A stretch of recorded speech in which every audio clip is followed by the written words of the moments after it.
یا رب لک الحمد کما ینبغی جلال وجهک وعظیم سلطانک الحمد للہ الذی وکفی والصلاة والسلام علی عباده الذین اصطفی خصوصا علی افضلهم وخاتم النبیین محمد الامین وعلی آلہ وصحبہ اجمعین اما بعد اعوذ باللہ من الشیطان الرجیم بسم اللہ الرحمن الرحیم قد افلح المؤمنون الذين هم في صلاتهم خاشعون والذين هم عن اللغو معرضون والذين هم للزكاة فاعلون والذين هم لفروجهم حافظون إلا على أزواجهم أو ما ملكت أيمانهم فإنهم غير ملومين ومن ابتغى وراء ذلك فأولئك هم العادون والذين هم لأماناتهم وعهدهم راعون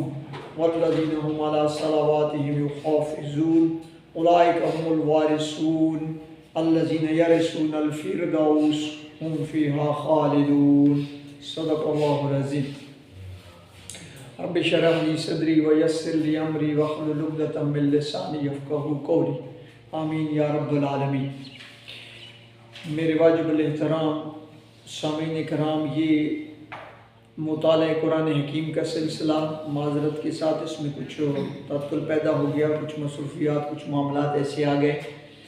سورہ عصر سے جس کی ابتدا ہم نے کی تھی وہ ذرا میں آپ کو یاد دہانی کرا دوں کہ سورہ عصر نے پوری انسانیت کے گھاٹے کی بات کی اور پھر اس گھاٹے سے بچنے کی 4 شرائط کا ذکر کیا: ایمان، عمل صالح اور حق بات کی تاکید و تلقین، صبر کی تاکید و تلقین۔ سورہ عصر کی تشریح میں پھر 4 مقامات کو ہم نے دیکھا، پھر اصطلاحات پہ آئے تو آمنو، ایمان کی اصطلاح، اس کے ضمن میں ہم نے سورہ فاتحہ پڑھی، سورہ آل عمران کا آخری رکوع پڑھا، سورہ نور پڑھی، سورہ تغابن پڑھی اور آخری نشست سورہ قیامت۔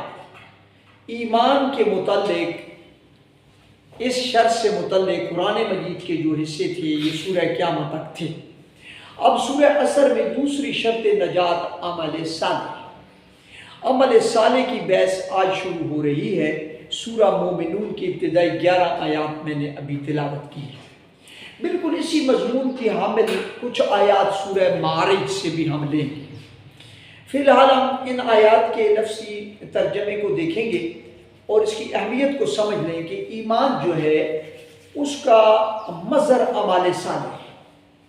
ایمان صرف قول کا نام نہیں، اقرار کا نام نہیں، ایمان اس حقیقت ہے۔ اس لیے محدثین کہتے ہیں الایمان قول و عمل، ایمان تو قول و عمل کا نام ہے، یعنی یہ مجموعہ ہے۔ البتہ جو فقہی اصطلاحات ہیں اس میں قول کو ہی ایمان کہا جاتا ہے، چونکہ اقرار سے ایمان کا ابتدائی درجہ تو حاصل ہو جاتا ہے نا، لیکن محدثین کہتے ہیں کہ یہ عمل بھی ساتھ ملتا ہے تو حقیقی ایمان بنتا ہے۔ یہ بات اپنی جگہ پر حقیقت ہے۔ قرآن مجید جب بھی ایمان کا ذکر کرتا ہے آمنوا وعملوا الصالحات، آمنوا وعملوا الصالحات، آمنوا وعملوا الصالحات جوڑے کے ساتھ لاتا ہے۔ تو یہاں اعمال صالح جو ہیں ان کی تشریح ہم سمجھیں گے تو عمل صالح ایک ہوتا ہے کسی شخص کا ذاتی انفرادی۔ ابھی یہ جو مقامات ہیں سورہ مومنون اور سورہ معارج، اس میں ایک بندہ مومن کی انفرادی شخصیت، اس کا کردار، اس کی بنیادی اساسات، اس کے وصف، اس کے اوصاف کا بیان ہے۔ پھر عمل صالح ایک فرد سے خاندان میں آتا ہے۔ ایک خاندان میں کیا مطلوب ہے اس کی بحث آئی۔ خاندان مرد اور عورت کے ملاپ سے بنتا ہے۔ آئلی زندگی میں کون سے عمل صالح ہیں جو شریعت مطالعہ دیتی ہے، قرآن مجید کے مقامات کو ہم لیں گے۔ پھر افراد جب اکٹھے ہوتے ہیں تو ایک معاشرہ ترتیب پاتا ہے۔ اس اسلامی معاشرے میں کیا خد و خال ہوں گے، اللہ اور اس کے رسول کی کیا ترجیحات ہیں، وہ قرآن مجید کے کچھ مقامات کو پھر تدریج سے ہم وہ دیکھیں۔ ابھی ابتدا ہو رہی ہے سورہ مومنون سے اور پھر سورہ معارج کی آیات کی۔ اس میں اعمال صالح کی تفصیل جو ہے یہ تیسرا حصہ گویا کہ منتخب نصاب کا بن رہا ہے۔ پہلا حصہ ہم نے پڑھا جامع مقامات کا، سورہ عصر اور اس کی تشریح، اس میں 4 باتیں آ گئی۔ دوسرا حصہ ہم نے پڑھا ایمان کی اصطلاح پر مبنی، اور اب تیسرا حصہ ہم پڑھنے جا رہے ہیں عمل صالح کی تشریح کے حوالے سے۔ تعمیر خودی کی، انسان کی شخصیت، اس کی انفرادیت کی کن بنیادوں پر ہوگی، اور یہ بحث آگے چلے گی اور خاندانوں اور معاشرے کی سطح پر جائے گی۔ ایک فرد جو ہے وہ مضبوط ہوتا ہے ایمان کے لحاظ سے جب اعمال صالح اس کی زندگی میں آتے ہیں۔ اس لیے شاعر نے کہا خام ہے جب تک تو ہے مٹی کا انبار، تو پختہ ہو جائے تو ہے شمشیر بے زنہار۔ تو پختگی کہاں سے ہے؟ ایمان کی پختگی، ایمان کی لزومیت، اس کا مظہر، اس کا حقیقی وصف ہو جانا، یہ اعمال کے بغیر ممکن ہے۔ بندہ مومن کے مطلوبہ اوصاف میں بنیادی طور پر جو اعمال ہیں ان میں سب سے پہلے ذکر آ رہا ہے نماز کا، اور یہ جو مقام ہم نے سورہ مومنون کا پڑھنا ہے، اس میں یہ بات بھی یاد رکھیں کہ صفات کا آغاز بھی نماز سے ہو رہا ہے اور اختتام بھی نماز سے ہو رہا ہے۔ ابتدائی آیت میں بھی نماز کا ذکر ہے جو اس کے باطنی پہلو خشوع کی ذکر کر رہی ہے، اور آخری آیت بھی نماز کی حفاظت کی بات کر رہی ہے۔ تو یہ بندہ مومن کے جو اوصاف ہیں اس کی ابتدا بھی نماز سے اور اختتام بھی نماز کا۔ یہ ایسا ایک سرکل ہے جس میں بندہ مومن نے زندگی گزارنی ہے، شب و روز گزارنے ہیں، اس کا سینٹر پوائنٹ نماز ہے۔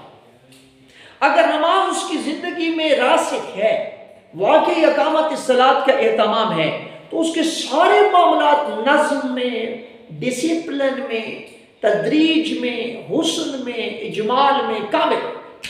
اگر نماز کسی طرح ڈسٹرب کرے گا تو اس کی ساری چیزیں ڈسٹرب ہو جائیں گی، ساری چیزوں کا اس کا وہ کیفیت وہ نہیں رہے گی جو مطلوب ہے۔ اس لیے فرمایا قد افلح المؤمنون، تحقیق فلاح پا گئے مومن۔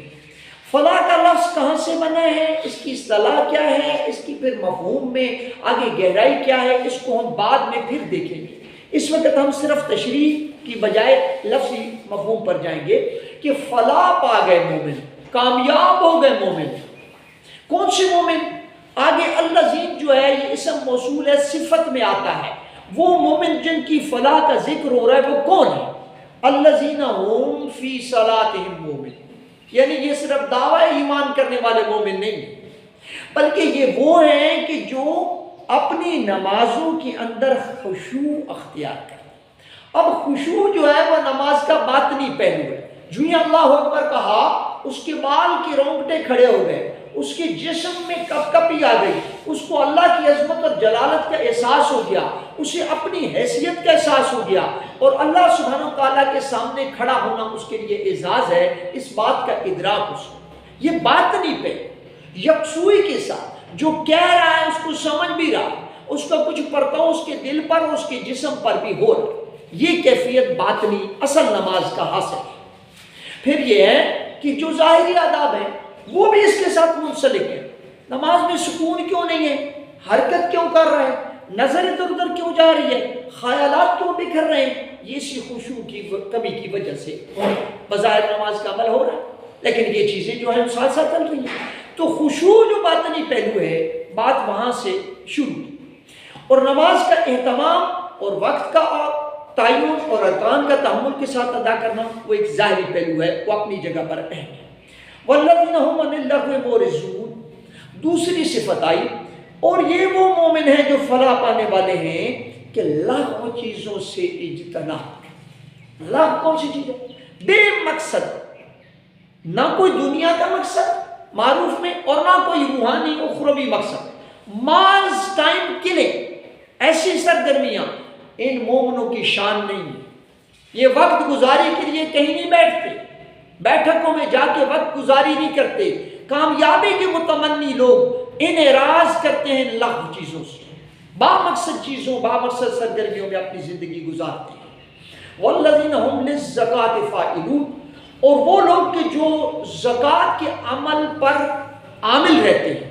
یہاں پر آپ غور کریں کہ فاعلون کا لفظ آیا ہے۔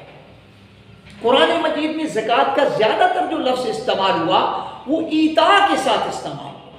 یؤتون الزکاۃ، ایتاء الزکاۃ، وہ تو زکوٰۃ کا دینا۔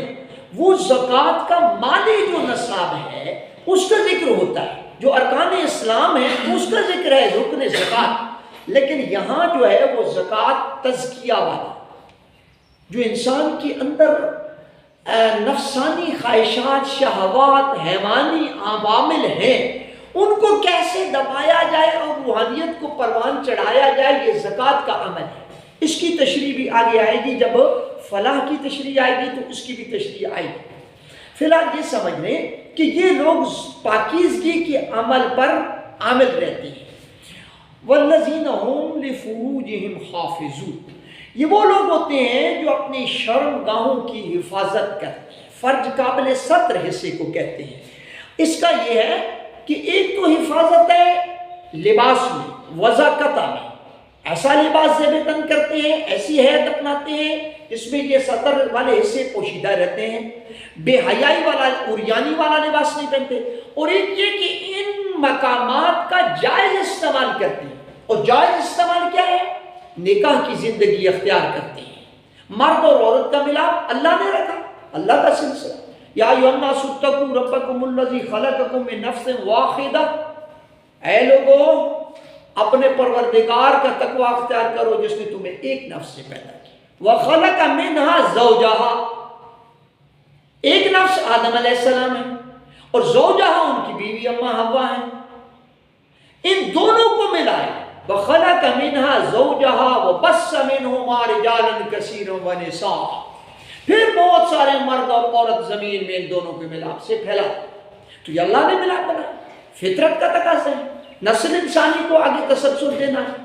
اب اس کا جو راستہ ہے اس سے نہیں ہٹتے، تو اپنی شرمگاہوں کی حفاظت کرتی ہے، عفت و عصمت کی حفاظت کرتی ہے، اللہ سوائے یہ کہ علی ازواجہم، اپنے جوڑوں کے ساتھ، مرد کا عورت کا ساتھ جوڑا ہے، عورت کا مرد کے ساتھ جوڑا ہے، او ما ملکت ایمانہم، یا وہ کہ جو ان کی دائیں ہاتھ کی ملکیت یعنی کنیزیں، لونڈیاں جو جنگ کی حالت میں ملتی تھیں، اب اس کی کیفیت نہیں ہے، وہ صورت اب ختم ہو گئی، شاید پھر کبھی کسی زمانے میں ہو جائے۔ بہرحال قرآن نے ذکر کیا اور یہ جائز ہے، جب مجاہدین کو لونڈیاں تقسیم کر دی جاتی تو ان کے ساتھ ان کا معاملہ ہو سکتا تھا، وہی جو بیویوں کے ساتھ۔ فَإِنَّهُمْ غَيْرُ مَلُومِينَ، یقیناً یہ قابل ملامت نہیں۔ یہ مومن اگر اپنی بیویوں کے پاس، اپنی لونڈیوں کے پاس اس تقاضے کو پورا کریں گے تو ان پہ ملامت نہیں، یہ تو فطرت کا تقاضا ہے۔ اور یہ ملامت کا لفظ کیوں استعمال کیا؟ اس لیے کہ بعض مذاہب مرد اور عورت کے ملاپ کو مذہبی طور پر پسند نہیں کرتے، یعنی تجرد کی زندگی کو زیادہ پاکیزہ سمجھتے ہیں۔ اسلام رہبانیت کو نہیں تسلیم کرتا۔ اسلام وہ دین فطرت ہے جس نے اللہ کے رکھے ہوئے جذبوں کی قدردانی کیا اور اس کا راستہ دیا۔ تجرد کی زندگی اسلام پسند نہیں۔ ہاں کسی کا کوئی میڈیکل مسئلہ ہو، کوئی ایسا معاملہ ہو تو الگ بات ہے، ورنہ نکاح کی زندگی پاکیزہ زندگی ہے۔ اس لیے نکاح جب ہم پڑھاتے ہیں اس میں خطبہ جو نبی اکرم صلی اللہ علیہ وسلم نے ارشاد فرمایا النکاح من سنتی، نکاح کرنا میرے طریقے میں سے ہے۔ اب اس سے کوئی ہٹے، من رغب عن سنتی فلیس منی، جو میری سنت سے اعراض کرے وہ مجھ سے نہیں، یعنی اسلام سے اس کا کوئی تعلق نہیں۔ یہ تجرد کی زندگی، بے بیاہی زندگی، اس کو کوئی بڑا وصف کمال سمجھنا اور اس کے لیے روحانیت کا کوئی عروج سمجھنا، یہ موضوع نہیں ہے، کیونکہ رسول کی زندگی یہ نہیں ہے، رسول کے غلاموں کی زندگی یہ نہیں ہے، اسلام کے پیروکاروں کی زندگی یہ نہیں ہے کہ وہ بے بیاہی زندگی گزارے۔ فمن ابتغى وراء ذلك، پھر جو کوئی چاہے اس سے زیادہ، اس سے ہٹ کر، فاولئک هم العادون، تو یہی وہ لوگ ہیں جو حدوں سے نکلے، حدوں سے آگے نکل گئے ہیں، یعنی اللہ نے حدود دی ہے اور ان حدود میں رہ کر اپنے جذبات کی تکمیل کریں گے تو یقیناً یہ قابل ملامت نہیں ہے۔ لیکن جو ان حدوں سے ہٹ کر جانوروں کی طرح، حیوانوں کی طرح اپنی جذبہ شہوت کو پورا کریں گے، یہی ہیں جو حدوں سے نکلے ہوئے، اللہ کی حدود کو چیلنج کرنے والے۔ والذین هم لاماناتهم وعہدہم راعون، اگلی صفات آئیں کہ وہ لوگ جو فلاح پانے والے مومنین ہیں ان کی اوصاف میں یہ بھی ہے کہ وہ اپنی امانتوں اور اپنے وعدوں پر نظر رکھتے ہیں، یعنی امانتیں ان میں خیانت نہیں کرتے اور وعدوں کو پورا کرتے ہیں۔ امانت اپنی جگہ پر اتنا اہم وصف ہے، حضرت انس رضی اللہ تعالیٰ عنہ کہتے ہیں جب بھی نبی اکرم صلی اللہ علیہ وسلم نے ہمیں کوئی خطبہ ارشاد فرمایا تو آپ صلی اللہ علیہ وسلم نے یہ ضرور کہا، لا ایمان لمن لا امانت لہ ولا دین لمن لا عہد لہ۔ اس بندے کا کوئی ایمان نہیں ہے جس میں امانت کا وصف نہیں ہے، اس بندے کا کوئی دین نہیں ہے جس میں عہد کی پابندی ہے۔ یہ دونوں باتیں اپنی جگہ پر آپ صلی اللہ علیہ وسلم نے اس پہ بہت فوکس کیا کہ امانت اور عہد، اور قرآن مجید کہتا ہے ان العہد کان مسئولا، وعدوں کے بارے میں سوال ہوگا، اور امانت کا تصور بھی بہت وسیع ہے، اس کو بھی میں جب اصطلاحات کی تشریح کریں گے تو میں آپ کے سامنے رکھوں گا۔ بہرحال امانتوں اور وعدوں کی اوپر نظر رکھتے ہیں، ان کا لحاظ رکھتے ہیں۔ والذین هم علی صلواتہم یحافظون، اور وہ لوگ، وہ ایمان والے جن کی فلاح کی یہاں بشارت دی جا رہی ہے، وہ اپنی نمازوں کی حفاظت کرتے ہیں۔ کہاں پڑھنی ہے؟ سفر شروع کر رہے ہیں، جانا ہے، نماز مجھے کہاں آئے گی، کیسے پڑھوں گا، گاڑی روکنے والے روکیں گے یا میں سٹاپ پہ پہلے پہنچ جاؤں، میں تھوڑا سا آگے نکل جاؤں، یہاں سے پڑھ کے نکلوں، یہ حفاظت کی بات ہوتی ہے۔ نماز کا خیال بندے کے ذہن میں ہوگا تو حفاظت کرتا، ایسا تو نہیں کہ کام میں لگا ہوا اوہو ٹائم گزر گیا جی، نماز کا ٹائم ہو گیا، پتہ ہی نہیں چلا۔ یہ بھی غنیمت ہے، لوگوں کو تو اذانیں بھی سنائی دیتی ہیں، نماز کے اوقات کا بھی پتہ ہوتا ہے، پھر بھی ٹس سے مس نہیں۔ یہ ان ایمان والوں کی بات نہیں ہوتی۔ یہاں پر نماز کی حفاظت ایک باقاعدہ ان کا پروگرام ہے، اس سے وہ ہٹتے نہیں۔ اولئک هم الوارثون، یہی وہ لوگ ہیں جنہیں وراثت ملی، جو وارث بن جائیں گے۔ الذین یرثون الفردوس، ان لوگوں کی وراثت میں فردوس آئی، جنت الفردوس۔ نبی اکرم صلی اللہ علیہ وسلم نے فرمایا اللہ سے جنت مانگو تو جنت الفردوس مانگو، اعلیٰ درجہ جنت کا جو ہے وہ اللہ سے مانگو۔ تو یہ وہ لوگ ہیں کہ جن کو اللہ جنت میں داخل کرے گا اور وراثت بھی فردوس کی دے گا، ہم فیہا خالدون، اس میں وہ ہمیشہ ہمیشہ۔ میں نے کہا تھا کہ اسی کی ترجمانی کے ساتھ ساتھ سورہ معارج کو بھی ہم دیکھ لیں گے تو اس کی آیات بالکل اس کے ساتھ ملتی جلتی ہیں۔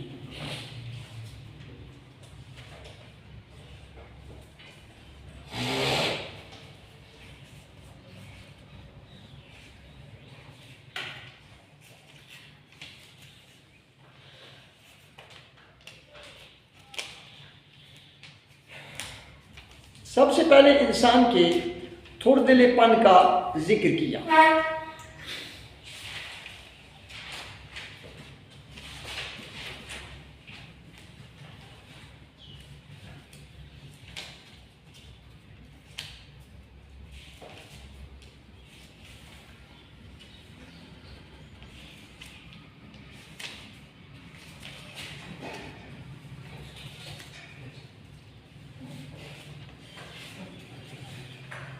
ان الانسان خلق ہلوعا، بلا شبہ انسان تخلیق کیا گیا ہے تھوڑ دلا، یعنی اس کی تخلیقی کمزوریاں ہیں، اللہ نے خود رکھی ہیں اس کی آزمائش کے لیے۔ اذا مسہ الشر جزوعا، جب کبھی اس سے تکلیف پہنچتی ہے تو جزا فضا کرتا ہے، ہائے ہوئے کرتا ہے، گھبرا جاتا ہے، مایوس ہو جاتا ہے۔ وَإِذَا مَسَّهُ الْخَيْرُ مَنُوعًا، اور جب کبھی اچھے حالات ہوتے ہیں تو بخیل بن جاتا ہے، روک کے رکھتا ہے، خرچ نہیں کرتا، اللہ کا حکم خرچ کرنے کا۔ یہ انسان کی کمزوری کا ذکر کیا تخلیقی۔ فرمایا اِلَّا الْمُصَلِّينَ، سوائے ان کے جو نمازی ہیں، یعنی ان کمزوریوں کی تلافی بھی نماز کے ذریعے سے ہے۔ جیسے وہاں فرمایا نا کہ فلاح پانے والے مومن وہ ہیں جو نمازوں میں خشوع اختیار کرتے ہیں، یہاں فرمایا کہ انسان کی تخلیقی کمزوریوں کا علاج نماز سے، انسان کی سیرت کی پختگی اور اس کی تعمیر کی بنیاد نماز ہے، اس لیے فرمایا الا المصلین۔ اب ان نمازیوں کی تشریح کی، الذین هم علی صلاتهم دائمون، یہ وہ جو اپنی نمازوں کو دوام سے پڑھتے ہیں، ہمیشہ پڑھتے ہیں، یہ نہیں کہ کبھی جذبہ آ گیا اور نماز پڑھنی شروع کر دی اور پھر غافل ہوئی ہے تو پھر نمازیں چھوٹتی ہی گئیں اور چھوٹتی ہی۔ ایسے نمازی نہیں، یہ اپنی نمازوں پر دوام اختیار کرتے ہیں۔ وَالَّذِينَ فِي أَمْوَالِهِمْ حَقٌّ مَعْلُومٌ، اور یہ وہ لوگ ہوتے ہیں جو اپنے مالوں میں ایک معلوم حق رکھتے ہیں، للسائل والمحروم، سائلین کا اور محرومین کا۔ جو اللہ نے انہیں دیا، جو وسائل ان کے پاس ہیں، ان کو فکر ہوتی ہے زکوٰۃ کب نکالنی ہے، اپنے ٹائم پہ نکالتے ہیں۔ ہاں اس سے ہٹ کے بھی کوئی محروم آ جائے، کوئی سائل آ جائے، کوئی خاندان میں برادری میں مسئلہ ہو جائے، اللہ نے حیثیت دی ہوئے خود جا کے پیش کر دیتے ہیں، کسی کو بتاتے بھی نہیں، ایک ہاتھ سے دیتے ہیں دوسرے کو خبر نہیں ہوتی۔ یہ ایمان کا تقاضا ہے، یہ کامیابی چاہتے ہیں، یہ فلاح پانے والے ہیں، اس لیے اپنے مال میں دوسروں کا حق سمجھتے ہیں۔ اللہ نے مجھے دیا، اللہ نے مجھے اس کی توفیق دی، یہ ان کا خیال ہوتا ہے۔ یہ نہیں کہ ان سے لپٹ سے مانگا جائے اور ان سے رو دھو کر کے مانگا جائے، یہ خود دیتے ہیں۔ والذین یصدقون بیوم الدین، ان کی ایک صفت یہ ہے کہ یہ روز جزا کی تصدیق کرتے ہیں، یعنی صدق دل والا ایمان، تصدیق قلب والا ایمان، روز قیامت کے بارے میں ان کا ایمان پختہ ہوتا ہے، حاضر ہونے کی تصدیق کرتے ہیں۔ والذین هم من عذاب ربهم مشفقون، یہ سارے اچھے خیر کے بھلائی کے کام کرنے کے باوجود یہ اپنے رب سے ڈرتے رہتے ہیں۔ ہم اس کے سامنے کیا جواب دیں گے؟ ہمارے اعمال قبول ہوں گے کہ نہیں، اس میں اخلاص میں کتنی کمی تھی، ہم سے کتنی کوتاہیاں ہو گئیں، یہ فکر ان کو لاحق رہتی ہے اور اپنے رب سے ڈرتے رہتے ہیں۔ اور فرمایا ان عذاب ربهم غیر مامون، اور ان کے رب کا عذاب تو ہے ہی ایسی چیز جس سے امن میں بندہ ہو ہی نہیں سکتا۔